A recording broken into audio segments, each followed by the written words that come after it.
Matt Colville said something that completely changed how I run spellcasters. If we make monsters follow the rules of PCs, the fight becomes slower and more of a slog.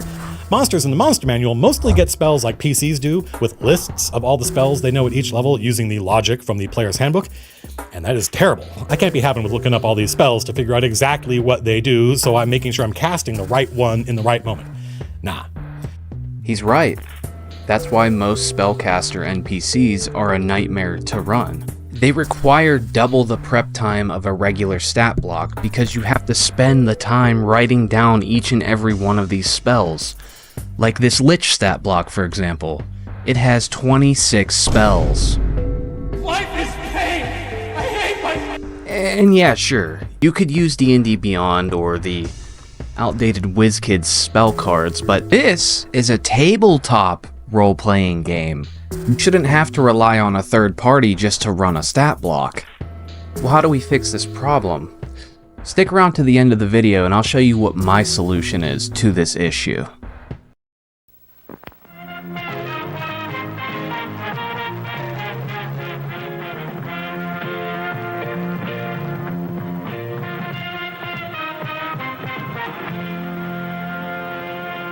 Friend of the channel, Zarek Odensky, is kickstarting his game Indominant, and I just want to tell you about this game today so you can go and back yourself and become a superhero and save the world, like I know you all want to do so badly. What is Indominant?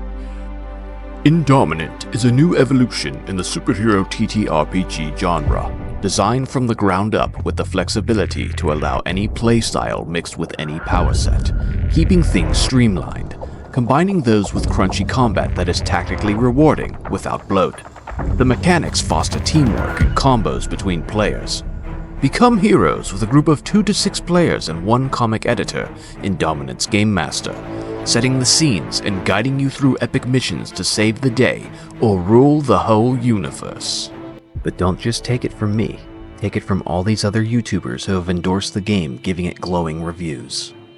D&D Shorts, Pack Tactics, Tales from Elsewhere, D&D Unoptimized, Insight Check, and D4 Network, to name a few. Save the world or destroy it. The choice is yours. Backer kit info, links in the description.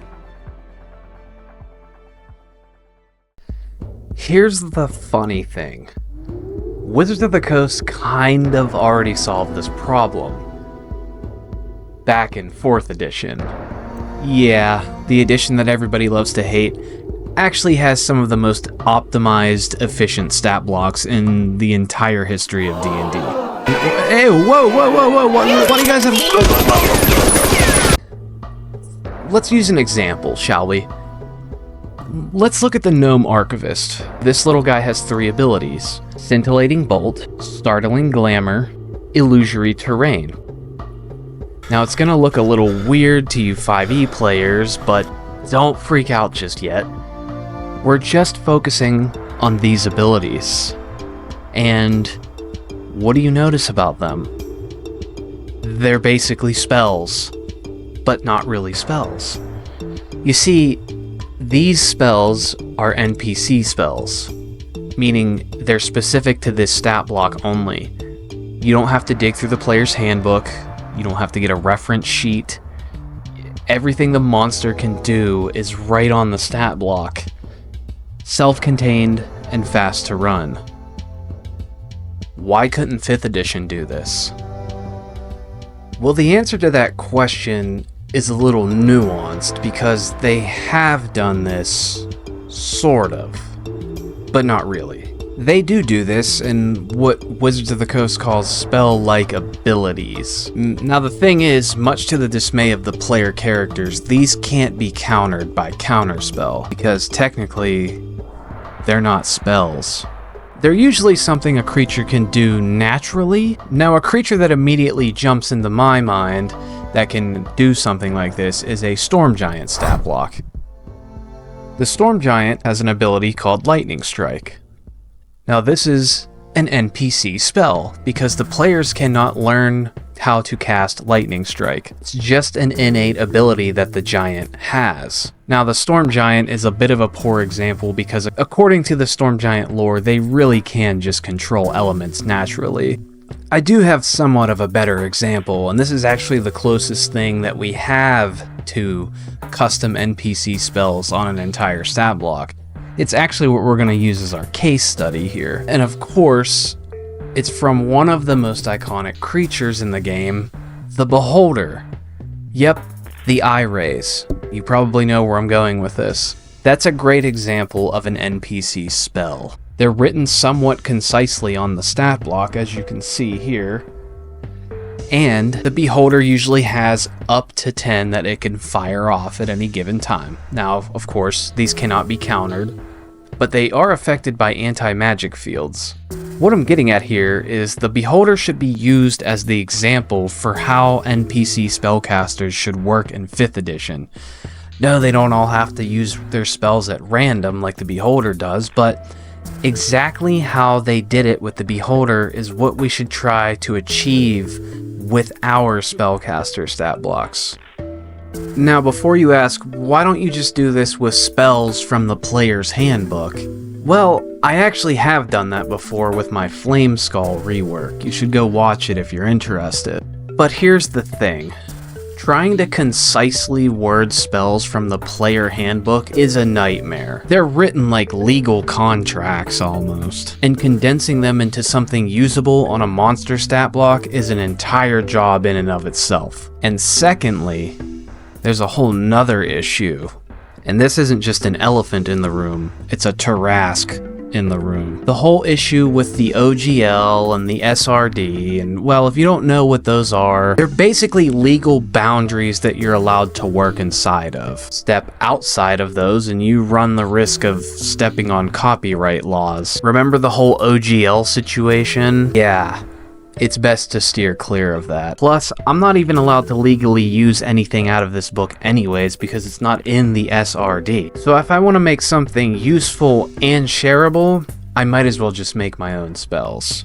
You could use this video as a blueprint to make your own custom spellcaster stat blocks just using the spells out of the player handbook. I mean, Wizards of the Coast wouldn't come after you with the Pinkertons or anything. That would be crazy. Right? That would be crazy, right? Hey, that would be crazy, right? That would be... So here's how I do it instead. This is my Pyromancer Novice. Very, very low-level spellcaster. Yes, it still has the spellcasting trait, but the big difference between me and Wizards of the Coast is the hard focus on conciseness. Stat blocks, you see, don't have much real estate to work with. You want to cram as much relevant info possible in the smallest amount of space possible, because you want to be able to look at stuff at a glance and not have to quickly read, stop what everybody's doing, look and see what the spell does, flip through a book. You don't have to do any of that with this. Now here's a small difference with me and Wizards of the Coast. Because I didn't go the spell-like ability approach, I want players to still be able to interact with the spellcasters with things like Counterspell. So what I did was I added a simple rule that just states that any spell that isn't a cantrip counts as level 2 for the purposes of Counterspell. Counts as level 2 on this guy's stat block. But the stronger you make the character, the higher you can bump that up. But also notice how I kept it clean. It's simple, super fast to read. If you look down at this on your table while you're running your game, you don't want to get stuck and caught on words in a humongous paragraph. So in my Pyromancer here, you'll see that it has 4 cantrips. Sizzling Touch is a melee cantrip. Fire Bead is a ranged attack cantrip. Searing Stream is a saving throw based spell. And the final one is Candle Hand. The Pyromancer just lights its hand on fire, creating torchlight. It's just a roleplay utility spell. Pretty simple to use. For this next spell you'll see, remember this is not a cantrip, so this counts as a leveled spell. I have them labeled as innate spells, but you could label them as just spells probably.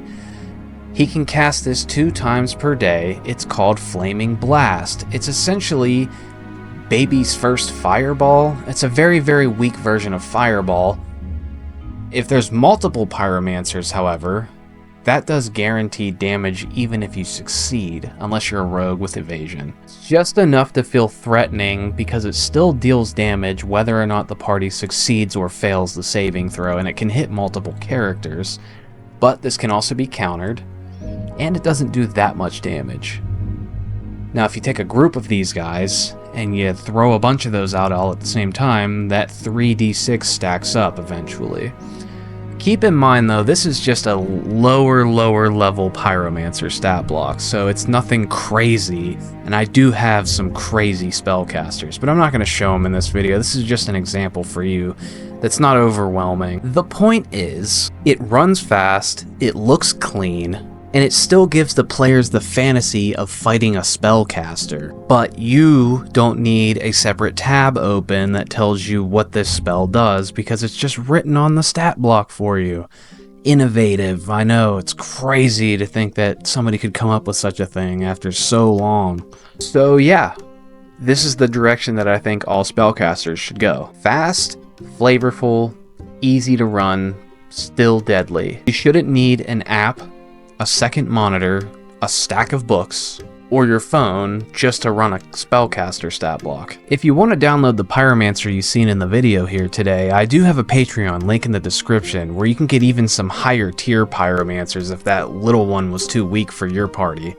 I also have plenty of other ready to go NPC stat blocks. It's actually my whole shtick here on YouTube. I just decided to make a different video today to convince you to steal my ideas for your table. So whatever you're building, I hope I managed to give you some ideas on what to do going forward whenever you're stuck and trying to figure out how to run a spellcaster at your table. Thanks for watching. I'm DM Dungeon Mastery. I'm not saying good night. I'm just saying. I will see you in the next one. Bye-bye!